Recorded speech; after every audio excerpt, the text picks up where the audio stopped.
Appraisal of organisation structure. तो अभी हमने यहाँ पे देखा था स्कोप ऑफ ऑपरेशनल ऑडिट, तो इसमें सबसे पहला ही हमारा स्कोप था अप्रेजल ऑफ ऑर्गेनाइजेशन स्ट्रक्चर। तो इसी को अब हम थोड़ा डिटेल में यहाँ पे पढ़ रहे हैं।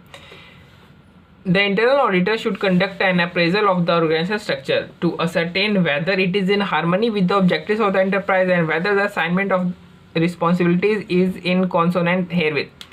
मतलब जो ऑडिटर है उसको ये चेक करना चाहिए कि जो एंटरप्राइज का जो ऑर्गेनाइजेशन स्ट्रक्चर है और एंटरप्राइज के जो ऑब्जेक्टिव्स है क्या ये दोनों हार्मनी में एक दूसरे के साथ हैं कि नहीं है, और एंटरप्राइज में जो भी रिस्पॉन्सिबिलिटीज़ हैं क्या उसके अकॉर्डिंग अथॉरिटी प्रोवाइड कराई गई है कि नहीं कराई गई है। दूसरे शब्द में बोलूँ तो जो ऑर्गेनाइजेशन का जो रिस्पॉन्सिबिलिटीज़ है और जो ऑर्गेनाइजेशन में जो इस रिस्पॉन्सिबिलिटीज़ के साथ जो अथॉरिटीज़ दी गई हैं उस रिस्पॉन्सिबिलिटी को फुलफिल करने के लिए या क्या ये दोनों मैच कर रही हैं आपस में।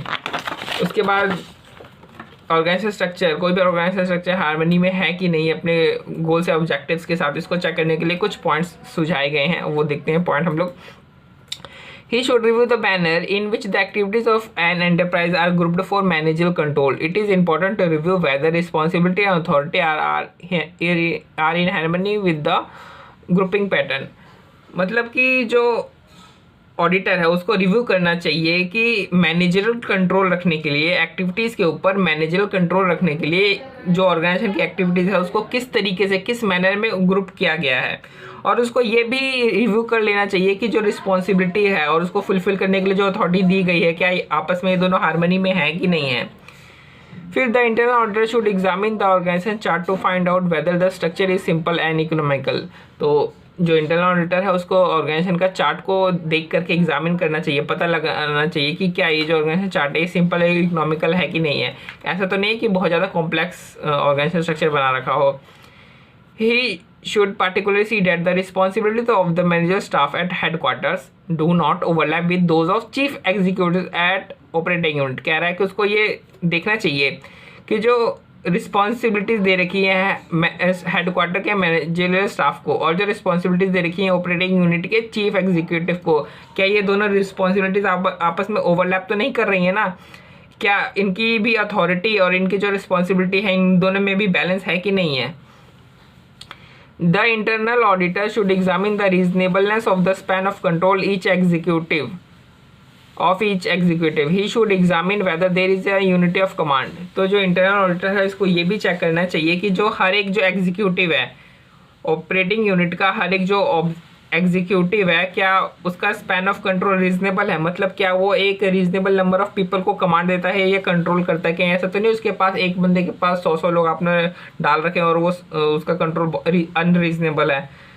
अगर वो अपनी जो कैपेसिटी से ज़्यादा लोगों को अपने कंट्रोल में रखेगा तो वो सबको कंट्रोल कर ही नहीं सकता फिर वो।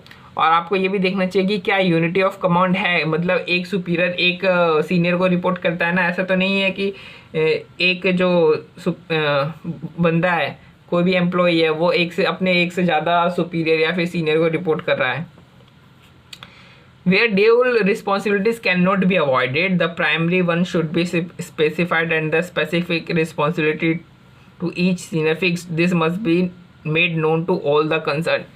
कह रहा है कि जहाँ पे ड्यूल रिस्पॉन्सिबिलिटी अवॉइड नहीं करी जा सकती है, मतलब आपके पास एक से अधिक रिस्पॉन्सिबिलिटी है तो उसमें सबसे पहले आपको जो प्राइमरी रिस्पॉन्सिबिलिटी है आपकी कौन सी और कौन सी आपकी स्पेसिफिक रिस्पॉन्सिबिलिटी है ये उस बंदे को स्पेसिफाई कर देना चाहिए, ताकि जब भी कॉन्ट्राडिक्शन हो आपस में या फिर समय कम हो तो वो अपनी सबसे पहले प्राइमरी रिस्पॉन्सिबिलिटी को फुलफिल करने में फोकस रखे।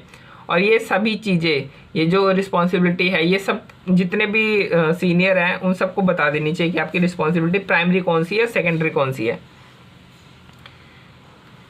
तो इन सबको पॉइंट्स को याद करने के लिए हमने कुछ पॉइंट्स बना रखे हैं कि जितने भी गूगल के प्रोडक्ट्स हम यूज़ करते हैं ना तो उन प्रोडक्ट से रिलेटेड ही है, जैसे कि गूगल क्रोम मान लो, गूगल का मतलब, फिर यूट्यूब हो गया, गूगल ड्राइव हो गया, जीमेल हो गया, फिर गूगल मैप। तो देखो गूगल क्या है, गूगल सिंपल एंड इकोनॉमिकल है, यानी गूगल को चलाना सिंपल एंड इकोनॉमिकल है। तो अपने को जो ऑडिटर होगा वो ऑर्गेनाइजेशन का चार्ट देखेगा और पता करेगा कि क्या जो ऑर्गेनाइजेशन स्ट्रक्चर है वो सिंपल है और इकोनॉमिकल है कि नहीं है। फिर आता है यूट्यूब देखकर कार चला रहा था तो कार ओवरलैप हो गई, बैलेंस नहीं कर पाया। यानी जब भी हेडक्वार्टर के मैनेजर स्टाफ और ऑपरेटिंग यूनिट के चीफ एग्जीक्यूटिव के रिस्पॉन्सिबिलिटी में जब भी ओवरलैपिंग होगी,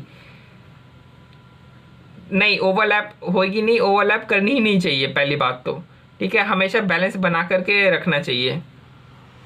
फिर आता है गूगल ड्राइव, मतलब कि गूगल ड्राइव से ग्रुपिंग पैटर्न कैसे कि गूगल ड्राइव में ग्रुप बनाकर एक्टिविटीज़ होती है, यानी मैनेजरल कंट्रोल रखने के लिए जो ऑर्गेनाइजेशन की एक्टिविटीज़ हैं वो किस तरीके से ग्रुप करी गई हैं।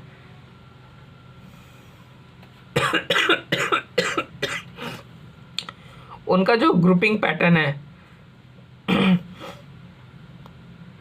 क्या वो उनके ग्रुपिंग पैटर्न की जो रिस्पॉन्सिबिलिटी और जो अथॉरिटी क्या वो हार्मनी में है। फिर है जीमेल से यूनिटी ऑफ कमांड, मतलब कि जीमेल की कमांड एक के पास होना ही रीजनेबल कंट्रोल कहलाता है, मतलब कि रीजनेबल स्पैन ऑफ कंट्रोल होना चाहिए हर एग्जीक्यूटिव का और यूनिटी ऑफ कमांड होनी चाहिए। फिर आता है गूगल मैप, मतलब ड्यूअल रिस्पॉन्सिबिलिटी, यानी जब भी ड्यूअल रिस्पॉन्सिबिलिटी होती है तो प्राइमरी रिस्पॉन्सिबिलिटी और जो सेकेंडरी रिस्पॉन्सिबिलिटी है उसमें अपने को डिफ्रेंशिएट करना चाहिए, पता होना चाहिए सबको कि आपकी प्राइमरी रिस्पॉन्सिबिलिटी है, सेकेंडरी रिस्पॉन्सिबिलिटी है। तो गूगल मैप की जो ड्यूअल रिस्पॉन्सिबिलिटी है, प्राइमरी होता है रास्ता बताना और सेकेंडरी होता है कि ट्रैफिक बताना। और इसका कनेक्टर क्या है, इस सब को पॉइंट्स को याद रखने का कि गूगल का ऑर्गेनाइजेशन स्ट्रक्चर प्रेस करने के लायक है। तो जब भी हमें अप्रेजल ऑफ ऑर्गेनाइजेशन स्ट्रक्चर के बारे में पूछेगा तो हमें गूगल की याद आना चाहिए। तो गूगल का ऑर्गेनाइजेशन स्ट्रक्चर प्रेस करने के लायक है।